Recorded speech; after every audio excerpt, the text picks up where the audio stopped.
दोस्तों, बिहार के लाल क्रांतिकारी भरत तिवारी, जी हाँ दोस्तों, जिसका फेक इनकाउंटर हुआ और पूरा देश इसका गवाह है। क्योंकि जब उनका इनकाउंटर हुआ तो उन्होंने पूरा अपने फेसबुक आईडी से लाइव किया हुआ था और साफ साफ पूरी जनता, पूरा देश देखा हुआ है। उसके बावजूद अभी जांच प्रक्रिया शुरू है। क्यों भाई? जब पूरा देश, सारी चीज़ें साफ हो चुकी है, तब क्यों कितने दिन जांच में लगेगा? और अभी जांच के बाद, और ये पुलिस ने स्वीकार भी कर लिया है कि पुलिस से चूक हुई है, उसके बाद भी अभी जांच किया जा रहा है। क्यों हत्यारों की सज़ा नहीं दी जा रही है? क्यों भाई? जब एक निहत्थे की हत्या की गई, उनकी मां का आरोप है, उनकी बहन का आरोप है कि भाई उस समय घटना स्थल पे तो केवल 3 गोली मारी गई थी, लेकिन उनको ले जाते समय 2 गोली और एम्बुलेंस में मारी गई है। और उनकी तो एक जो भाभी हैं, उनका कहना है कि भाई जब मैं उनसे मिलने गई तो उनके मुंह से झाग भी निकल रहा था और उनको हॉस्पिटल के कोने में मुर्दों के साथ रख दिया गया था। क्या अन्याय किया गया है एक देश प्रेमी के साथ, एक देशभक्त के साथ। यही अंजाम होता है एक देश प्रेमी और एक क्रांतिकारी के साथ, जिसका कभी भी किसी थाने पर एक क्रिमिनल रिकॉर्ड भी नहीं है आज तक के रिकॉर्ड में। वो एक समाज सेवी था, वो दूसरे की हक की लड़ाई लड़ता था। आप किसी उसके आसपास गांव जिसमें जो हमेशा हर साल बाढ़ पीड़ित था, बाढ़ में डूब जाता था और वहाँ पर भाई रहने के लिए उनकी जगह नहीं होती थी, तो एक वही इंसान था कि उनके हक की लड़ाई लड़ने के लिए पूरे ऑफिस, जितने भी एसडीएम ऑफिस से लेके जितना जहाँ तक उसको जाना संभव हो सका था, वहाँ तक वो पहुँचता था और उनकी हक की लड़ाई लड़ता था।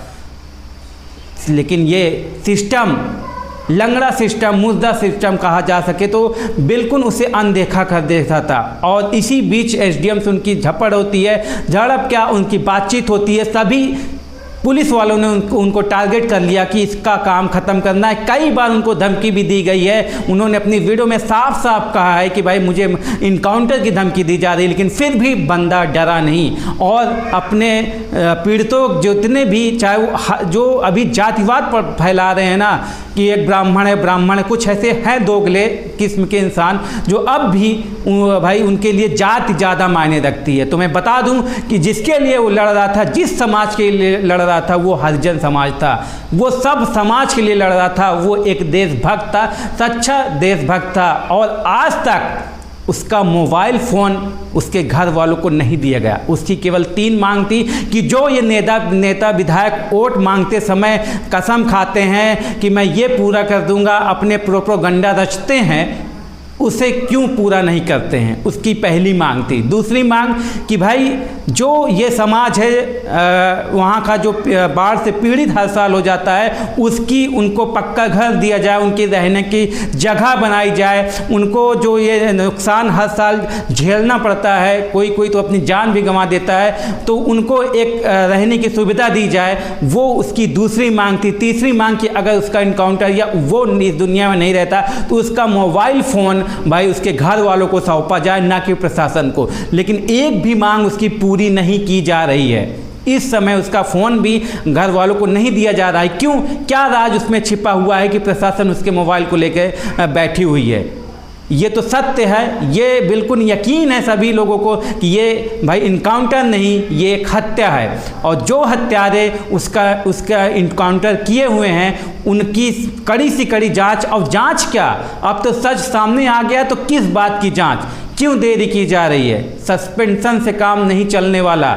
जिस तरह से उसकी हत्या की गई है, उसी तरह से उनकी पूरी नौकरी बर्खास्त की जाए और उनको फांसी की सज़ा दी जाए। ये तो कड़ी से कड़ी सज़ा जितनी हो सकती है, इसमें जितने लोग भी शामिल हैं, चाहे वो वहाँ के सीएम ही क्यों ना हों, अगर वो भी इसमें लिप्त पाए जाते हैं, अगर इस केस में वो भी शामिल हैं, तो उनको भी कड़ी से कड़ी सज़ा मिलनी चाहिए। ये सभी लोगों की मांग है, उनकी बहन की मांग है। उनकी बहन ने तो साफ साफ कहा है कि भाई उन्हें ले जाते समय इनकाउंटर जो किया उस समय वो अलग, उनको ले जाते समय वैन में उनको अलग से गोली मारी गई। एक चीज आप देखिए, यहाँ 3 गोली लगा हुआ है, 2 गोली एक्स्ट्रा कब लगा, आप इस पे फोकस कीजिए।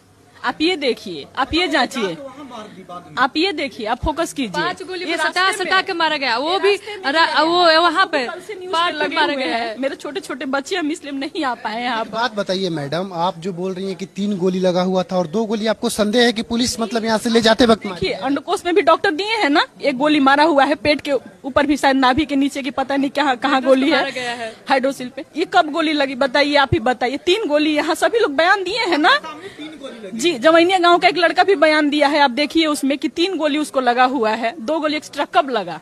आप पुलिस पे फोकस कीजिए। तो कहीं ना कहीं उनकी बहन का जो आरोप है, आरोप नहीं ये सत्य है कि उनकी हत्या की गई है और इस हत्या की कड़ी जांच नहीं, इसका अब जब पूरा खुलासा हो चुका है तो इसकी सज़ा दी जानी चाहिए। जितने भी हत्यारे हैं, जो पुलिस वाले से सवाल करो तो वो पुलिस वाले कहते हैं कि डिपार्टमेंटल जांच हो रही है। क्या जांच हो रही है डिपार्टमेंटल? भाई इतने दिनों से क्यों सत्य को हटाया जा रहा है, क्यों लीपापोती की जा रही है? अब उनको टाइम चाहिए इनमें लीपापोती करने के लिए।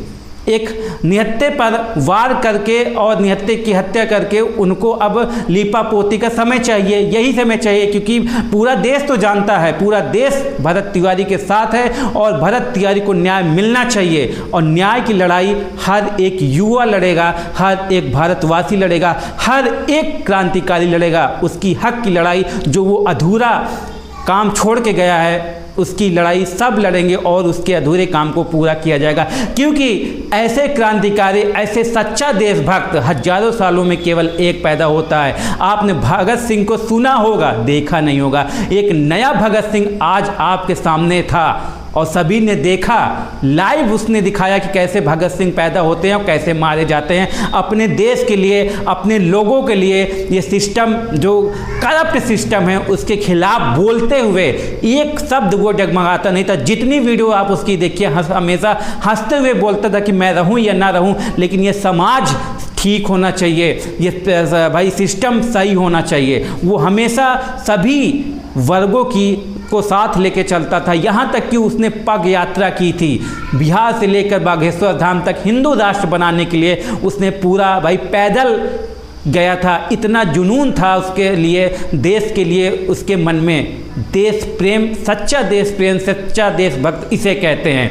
बहुत लोग मानते हैं कि कह देते हैं कि हिंदू राष्ट्र बना दो, हिंदू राष्ट्र बना दो, लेकिन सामने कोई नहीं आता। अकेला बंदा लड़ा और पूरे सिस्टम को हिला दिया।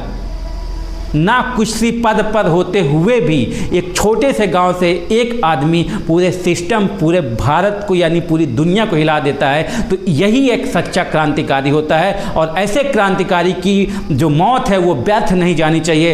ऐसी क्रांतिकारी की शहादत व्यर्थ नहीं होनी चाहिए। जो उसने मांग की थी वो भाई जनहित के लिए मांग की थी, ना कि अपने पर्सनल के लिए, ना किसी अदर मतलब एक वर्ग के लिए मांग की थी। उन्होंने सारे जात, सारे कास्ट, उनके लिए जाति पात कुछ नहीं था। अपने एक वीडियो में उन्होंने साफ साफ कहा कि मेरे लिए देश पहले है।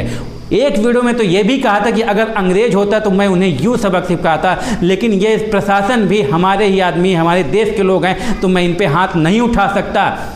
और उसे प्रशासन पागल कह रही है। अगर वो पागल ही था, मेंटल ही था, तो कहाँ है प्रूफ, कहाँ है हॉस्पिटल का? भाई कुछ तो सर्टिफिकेट होना चाहिए कि ये पागल है। आपके कहने से कोई पागल हो जाएगा? आपके खिलाफ बोल रहा है तो वो पागल हो गया।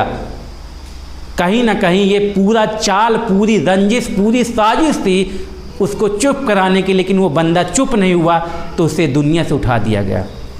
अरे जब उसके पास पिस्तौल था तब गोली मारते। अरे कायर हो, जितना बिहार प्रशासन है कायर है।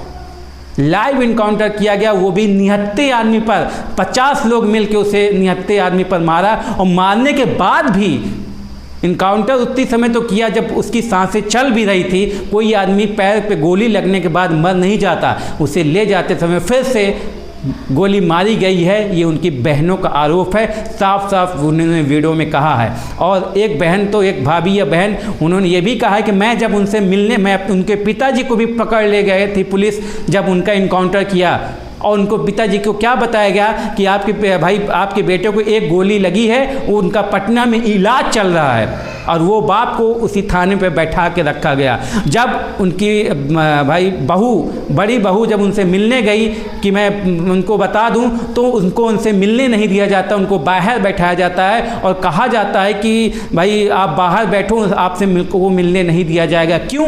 क्योंकि उसे सच पता था, उनको पता था कि उनकी हत्या हो चुकी है, और वही चीज़ वो उनके अपने पिताजी को बताने गई थी, और पिताजी को गुमराह किया गया था कि आपकी बेटी की हत्या नहीं, एक गोली लगी है।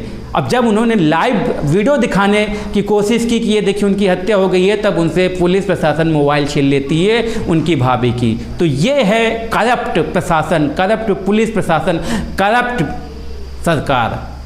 मैं निंदा करता हूँ, कड़ी शब्दों में निंदा करता हूँ ऐसे प्रशासन की, ऐसे सरकार की। और अब सभी युवा को जागरूक होने की ज़रूरत है। चिंगारी जो लगा के गया है भरत तिवारी, वो जायज़ है और उसे बेकार, उसकी मौत बेकार नहीं जानी चाहिए। सभी लोग तैयार हो, एकत्र हो, आवाज़ उठाओ, ये सिस्टम को सही करना है, सही करना है, सही करना है, सिस्टम को, भ्रष्टाचार को मिटाना है। क्योंकि भरत तिवारी देश को सोने की चिड़िया नहीं, हीरे की चिड़िया बनाना चाहता था, और हर एक कोने में अगर भरत तिवारी जैसा पैदा होता है तो वाकई में ये फिर से सोने की चिड़िया बन सकती है। आप लोगों की क्या राय है कमेंट बॉक्स में ज़रूर बताइएगा। ये हत्या है, मैं फिर से कह रहा हूँ, साफ साफ सभी देशवासी जानते हैं, सभी लोग जानते हैं, सभी प्रशासन के लोग भी जानते हैं कि हत्या है, और ये प्रशासन खुद कबूल किया है कि हाँ पुलिस से चूक हुई है। तो फिर किस चीज़ की जांच हो रही है, इसे खुली शब्दों में निंदा करना चाहिए। और दोषी हैं जो तीनों लोग हैं, तीनों दोषी है, इसमें जो डीएसपी उनको सस्पेंड नहीं किया गया है, सस्पेंड से काम नहीं चलने वाला, उनको सज़ा मिलनी चाहिए, कड़ी से कड़ी सज़ा मिलनी चाहिए, और पूरी ज़िंदगी भर उन्हें ब्लैक लिस्ट किया जाना चाहिए, कहीं भी नौकरी करने लायक ना बचे। ऐसी मांग उनकी मां की है, और वो तो उनकी मां तो ये भी कह दी कि मैं किसी मुख्यमंत्री सम्राट चौधरी पर विश्वास नहीं करता। तो इसका मतलब कहीं ना कहीं इसमें वो भी शामिल है। उनकी भी कड़ी जांच की जाएगी, और इन सभी अधिकारियों की नार्को टेस्ट होना चाहिए। अगर किसी को संशय भी है ना, तो सब पूरे भारतवासियों के सामने लाइव नार्को टेस्ट होना चाहिए, जिससे सभी को पता चल जाए कि ये हकीकत क्या है। मैं तो कहता हूँ उनकी माँ को भी करवाओ नार्को टेस्ट, और भाई जितने भी उन्होंने जितने इनकाउंटर किए हैं उनका भी नार्को टेस्ट हो, जिससे कि दूध का दूध और पानी का पानी हो जाए। उसके बाद उनको कड़ी से कड़ी सज़ा मिलनी चाहिए, क्योंकि उन्होंने एक निर्दोष ब्राह्मण की हत्या की है, निर्दोष इंसान की हत्या की है, निर्दोष देशभक्त की हत्या की है। ऐसा देशभक्त हजारों सालों में केवल एक ही देखने को मिलता है, जो भगत सिंह को नहीं देख पाए हम और आप। आज हमने वो भगत सिंह को देख लिया, एक भी चीज़ से डरने वाला नहीं था। उन्होंने खुद कहा कि आओ सीने पे गोली मारो, आओ मारो, कितना मारना है, गोली सीने पे मारो।